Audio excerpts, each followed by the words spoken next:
මේ ඔයාලා බලන්නේ 1970 දී ලංකාවට ආපු විදේශීය සංචාරකයෙක් රූගත කරපු වීඩියෝ එකක්.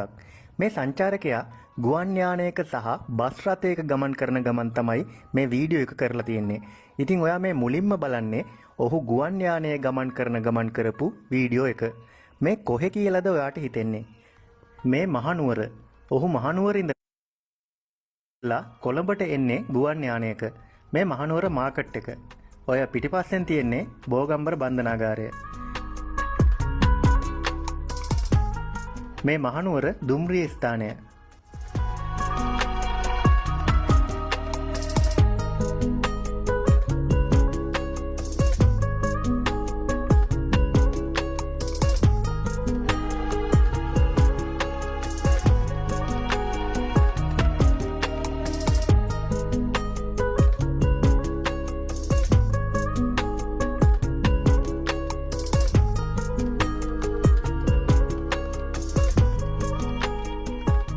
මේ මහවැලි ගඟ පේරාදෙණිය හරියෙන් වෙන්න ඕන.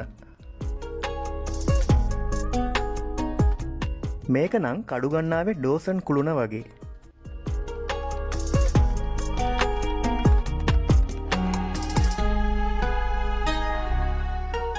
මේ නම් ගෝල් පේස් එක.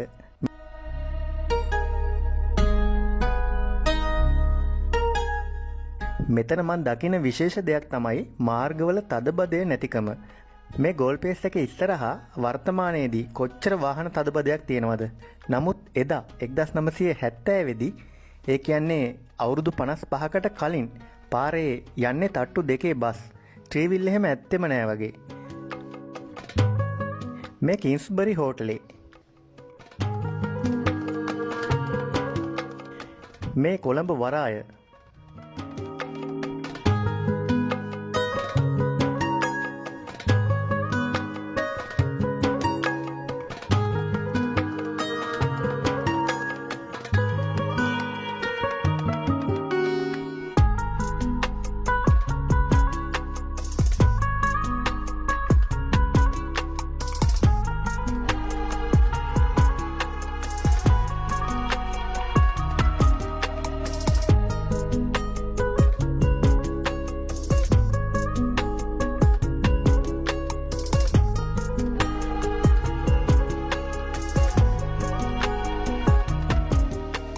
මං හිතන්නේ මේ කොළඹ බේරේ වැව